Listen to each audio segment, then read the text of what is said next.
All right. Hi, Shawn. Hi, Kay. How are you? I'm good. And you? I'm doing excellent, man. Excellent. All right. So we are going to be talking about you, the businessman, and where it all started.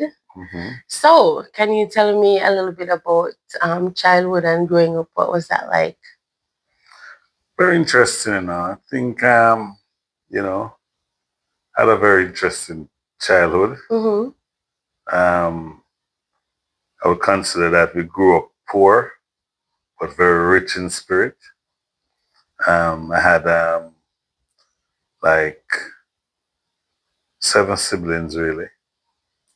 Um, some a little bit younger, but for the most part, like five of us really grew up together. Right. Um, we went to school in the area, went to St. John's Primary School, and I moved on to St. Catherine High School. Very difficult for mom, you know. She worked as she worked at a brazier factory on Old Harbour Road for the most part. Is there a brazier factory on It the road? used to be. It used to Oh, be.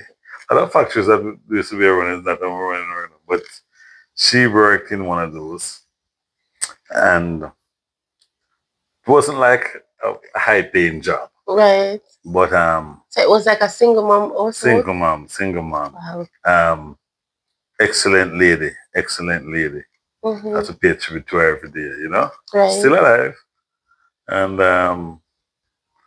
but very impactful on us, you know. She never joke, you know. Now, like I see what these kids getting away with things now, back chat mother and stuff. None of us could do that, Right, you right. know, because oh mother, she was strict, you know. We still had our freedom and stuff. We enjoyed our childhood. We had a big property that we lived on. It Mm-hmm. was passed down from her grandfather's days and stuff, and so we continued to live there. There are a lot of fruit trees on the property and stuff, so you know we're kind of hungry. Right. Because we have a whole of coconut up in the tree, Right, right. we get some mango, star apple, custard apple, we had all kind of things, you know. Right. Pay tribute to the grandfather as well, Jacob Henry, you know. Mm-hmm. Yeah, man. But went to school, never had much, but had a lot of spirit where we enjoyed ourselves. Mom always taught us not to envy anybody. Right. And so we felt comfortable with what we had. I think all my siblings felt that way and we grew up like that, you know? Right. So yeah, left St. Catherine High School. So Yeah. where did you fall in the I was fourth. Okay, you were I'm fourth. fourth. I'm Mm-hmm. fourth, yeah. So you were like one of the older ones. Yeah, at that point until I mean like 8 years after. So it was like five of us, and then 8 years after, then another set Right. came up. You know, my mom got attached otherwise, and other three siblings came along and stuff. So you know, to a large extent, we helped to nurture them and grow them and stuff like that. But yeah, you know, like I said, really good childhood. I mean, I went to St. Catherine High School, great school. I Right. didn't make the best use of it, but a great school. So the fact that you didn't make the best use of high school, mhm. how did you catch yourself? So the greatest part of my life now is that I left high school in June, July of 1985, Right. and I went into the police force as a cadet. Excellent, nurturing ground.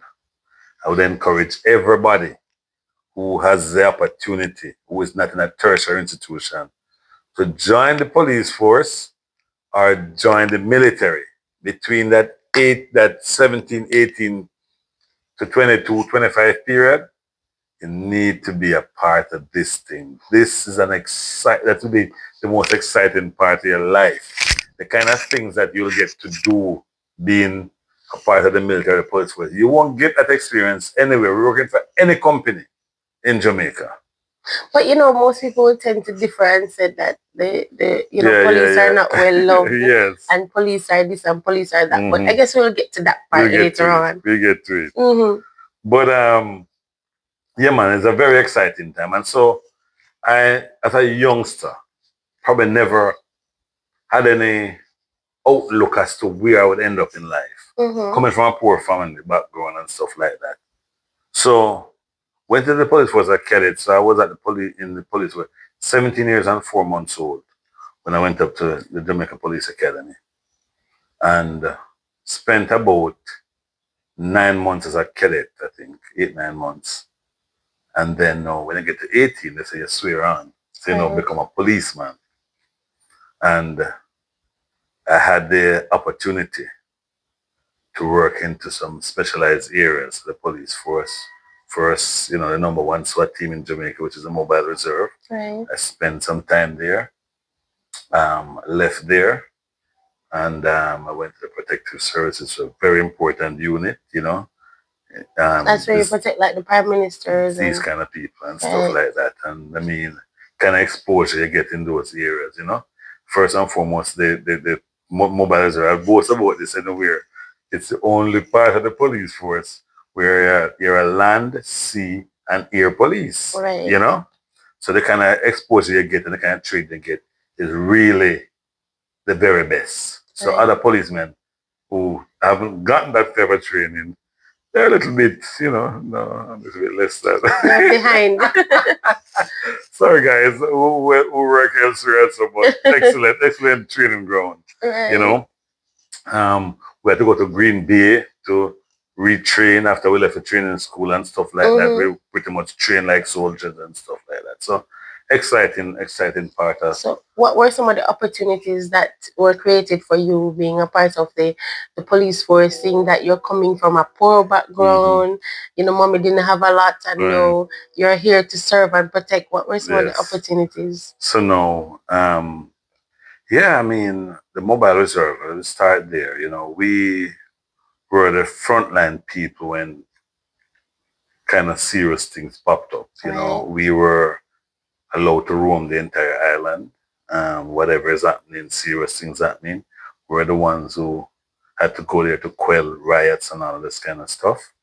I mean, our superiors would tell us that once we go on the scene, we take charge because they can't handle it out there. Mm-hmm. That's why they send for us. Right. So I would watch the leaders there really act and take command and take charge. So I admire that a whole lot. Right. Taught me to be a leader and stuff like that. Mm-hmm. So really, really happy with that, man. That period was just the incubator. Right. And so very, very exciting. I moved on to the protective service and here it's where now um, you get a little bit more exposure. So poor boy coming from Spanish Town, out there now for being bodyguard for ministers, and then you're all over the country, staying in hotels, interacting with people, get to wear jacket and tie and all that kind of stuff. Right. And just the interaction and being out there, in the communities. At one point, I used to be the bodyguard for Dr. Peter Phillips, who was then the general secretary of the PNP. Very hardworking man, excellent guy, Mm-hmm. excellent. Um, he, as general secretary, traveled, how do I say, every crevice and corners of this country. Right. So being out there with him, very stressful period too, because you're always thinking what is going to happen. Mm-hmm. And if something happens, how do you react to the situation? And in many instances, it's best for you to be proactive. So you anticipate. And it always put a lot of stress on you, Right. anticipating what might happen, how you're going to deal with the situation. So got exposed to ministers, prime ministers. Nelson Mandela came in. I was able to touch him and all that kind of stuff when he came to Jamaica and all that kind Right. of stuff. You know? So you're I part mean, of historic moments yeah, as yeah, well. yeah. So being a little boy from the country, well, not from the country, from Spanish Town, and getting exposed to that kind of stuff is really something, Right. So really, really loved being a police officer. But how did you deal with that stigma though? Of because we're back now and we come Yeah. back around to the stigma because you know that the wider public they see police as the enemy. So how did you deal with that stigma? Um, you know, I would say, and to be honest, there was a period of time in the country where the police got away with things that maybe they shouldn't have gotten away with. Right. I recognized that very early in my career. How did I get to the point where I wasn't, I say, one of those hated policemen? I remember one day we were coming from a party in Ensom City. Quite a few of us from Joves Lane area in Spanish Town stuff. And those guys who go play football and, some of them that smoke ganja and stuff like that, but not bad boys. And so we were walking from Ensom City to come because it was late, to come home. So we reached out on Brunswick Avenue near what they call then the number 2 post office. I think Paris Black Factory is there now. Right. Yeah. So a group of policemen were there and they stopped all of the people coming from the party. I kind of came up on it when a lot of the guys were holding each other's pants waist and stuff. And because I was a policeman, I was able to take out my brother and some of my other friends and kind of get them out of the line. The other people had to jog with their holding each other's pants waist to go to the police station. So I kind of felt like at that time that it was not the right thing, and so I kind of vowed that I would be a different police. Right. Um, Shortly after, I mean, I still live at Job's Lane then, you know. Mm-hmm. Shortly after, I moved over to Portmore. I lived at Caymanas Gardens. So at that time, I became the bodyguard for Hugh Small, who was then campaigning for MP for that year, and he became the MP. And I lived in the area, and so I started interacting with the guys a lot more from the area. Because of the connection I had with Hugh Small, he had a lot of connection with other people in the community. Some had tractors, some had, you know, access to stuff that I wouldn't have had. So I made friends with some of those people. So in the area where I live in Caymanas Gardens now, I could call on a friend from the Hugh Small connection to come into my area, grade off the ball field and stuff, and gave us a new ball field to play on and stuff. Um, Working at the mobile reserve, I would not back then see like people in fights and stuff with machetes and stuff. So I seize the machetes. Some of them would end up in my community, and when that tractor is gone, we have to maintain the field. Right. So I kind of interacted with some of those people, and you know just kept the field and stuff going. So I became well known in the community, and people trusted me. So whenever things started to happen in the community, they wouldn't go to the police station, which was just down the road, Caymanas Garden Police Station. My home was like a police station. Right, because you are not trusted. Yeah, I'm trusted, And what they would say is the police that they can talk to. Exactly. So kids misbehave, the parents come for me. Wife and husband are mash up, they come to me. Right. So I was kind of everything in the community there. So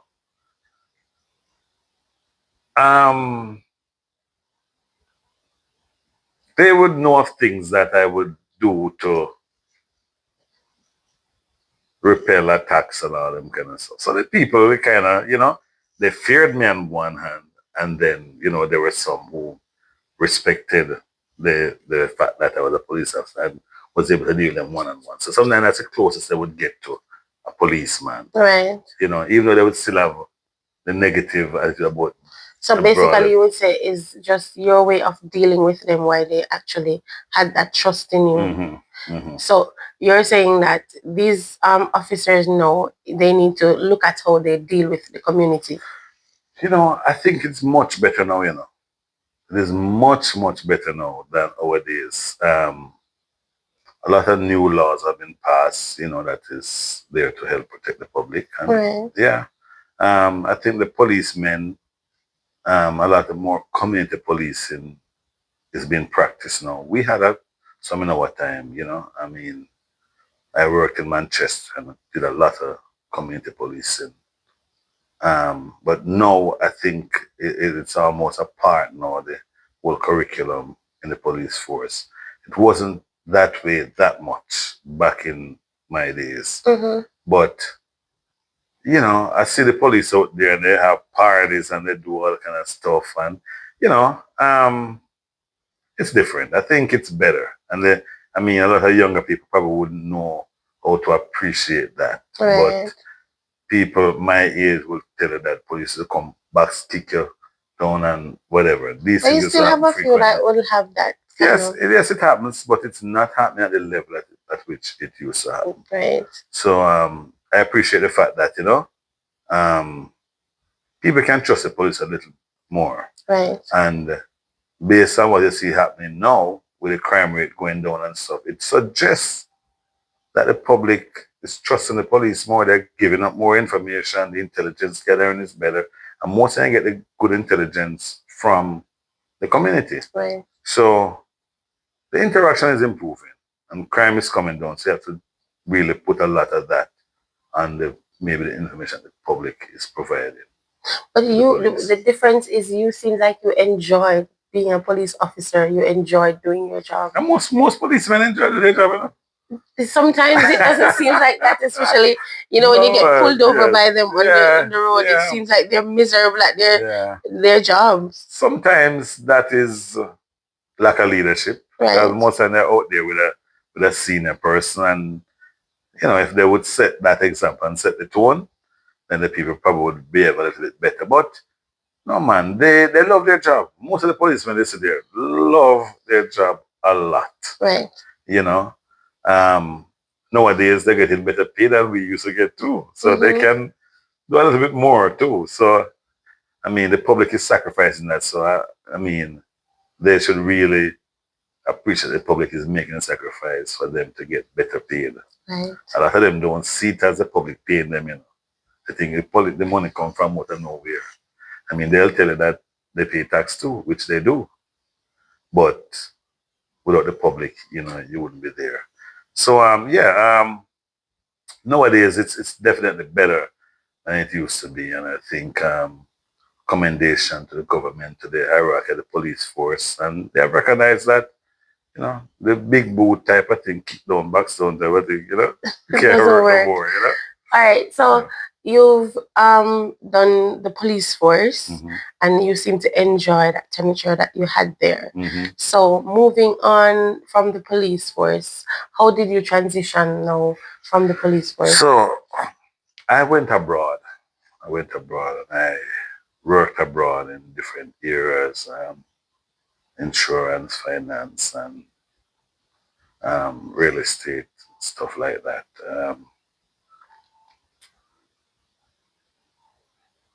I would say I'm not one of those foreign-minded people. Right. You know, I love Jamaica. I came back. I went to the United States in about 2001. I came back in end of 2008. And I stayed there for another 7 years. And then I went back to the States. Came back 2 years ago. And I vowed that I will never live anywhere else. Right. I've traveled many places, many countries.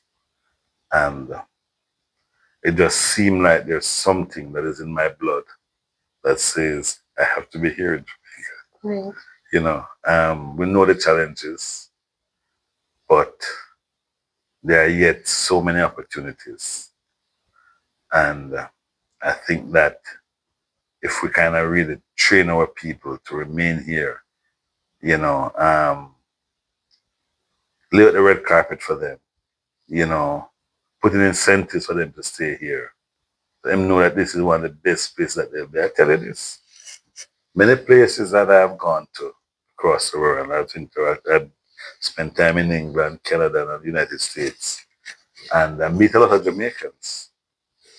And I would say probably 80% of those people who I've met would love to come back to Jamaica.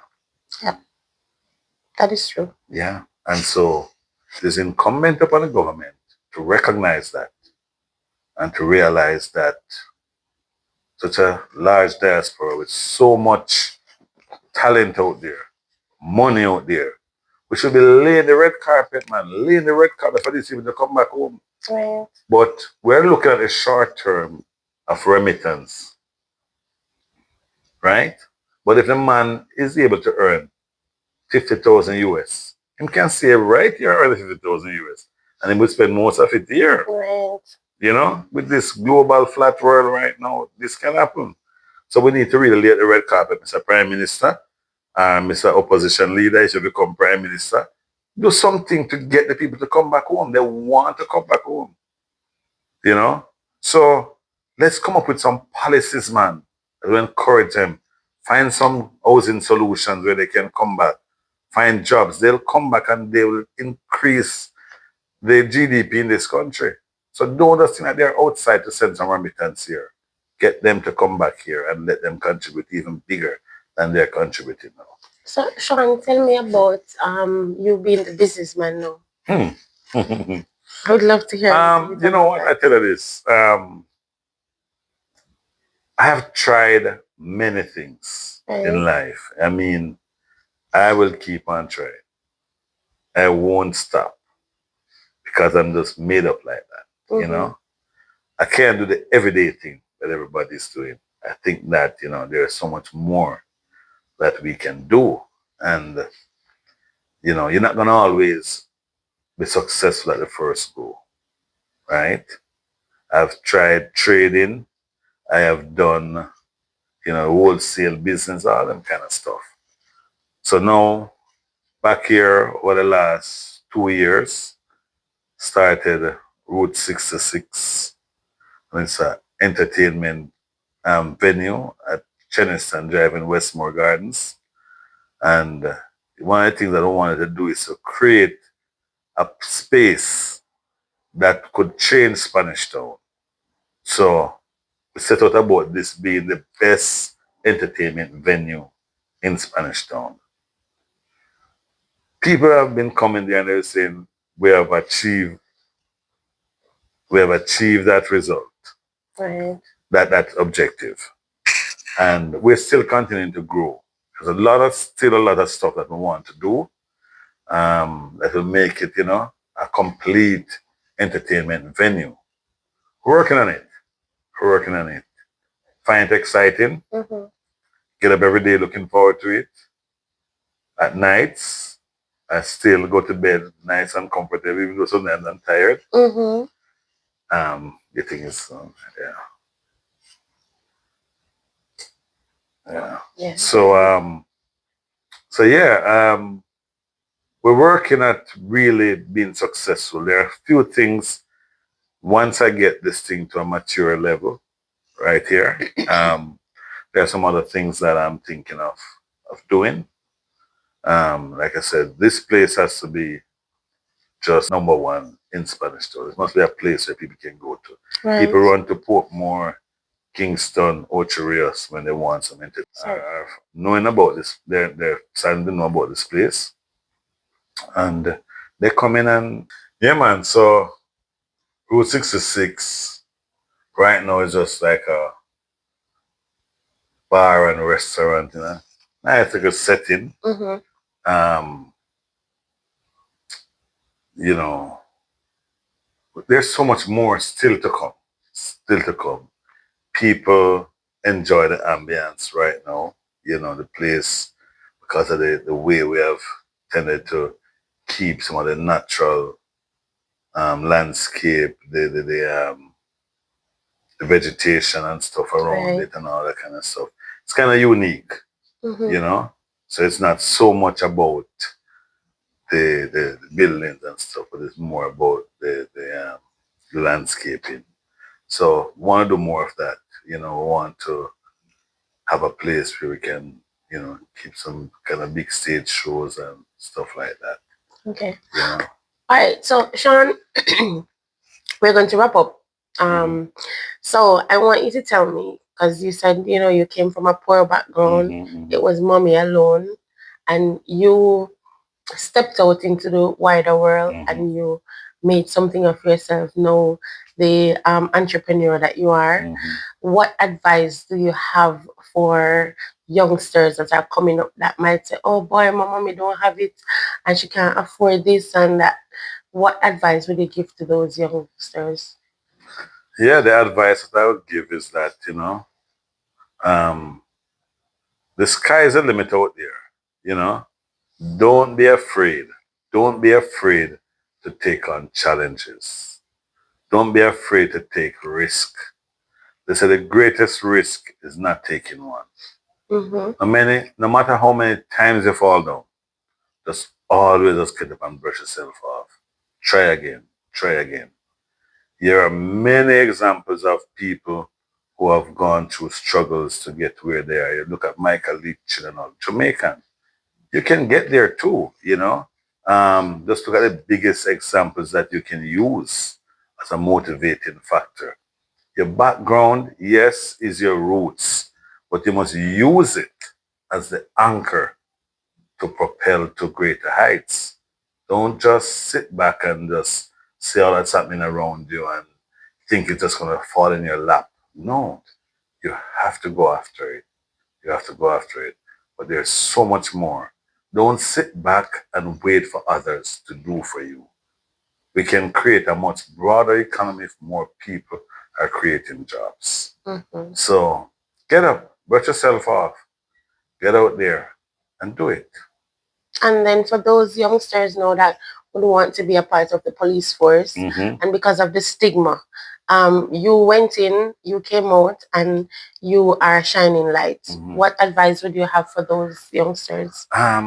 Like I said earlier, police force, the military, best organizations that you can work with. The exposure that you get there. Right. Those are universities into themselves. The exposure you get there as a young person, there's very little other place that you can go and to gain those kind of exposure. So I have no hesitation in telling people, first 5 years of your life, do something. Those things, are much greater than your own self. Just do something that's greater than you. Right. And these are the things that will just open your eyes to the world. I mean, most policemen I know, if they leave, they get on to bigger things. And police women too. Right. Great people. They've been exposed a lot as well. I don't think their contribution to society is as recognized as much. But so far, they have kept this country relatively safe. I mean, we have crime and all that kind of stuff. But look at some other countries. Right. They are really in situations where they're having civil wars and stuff every day. So far, they've been able to avoid that. So, yeah, man, get out there, man.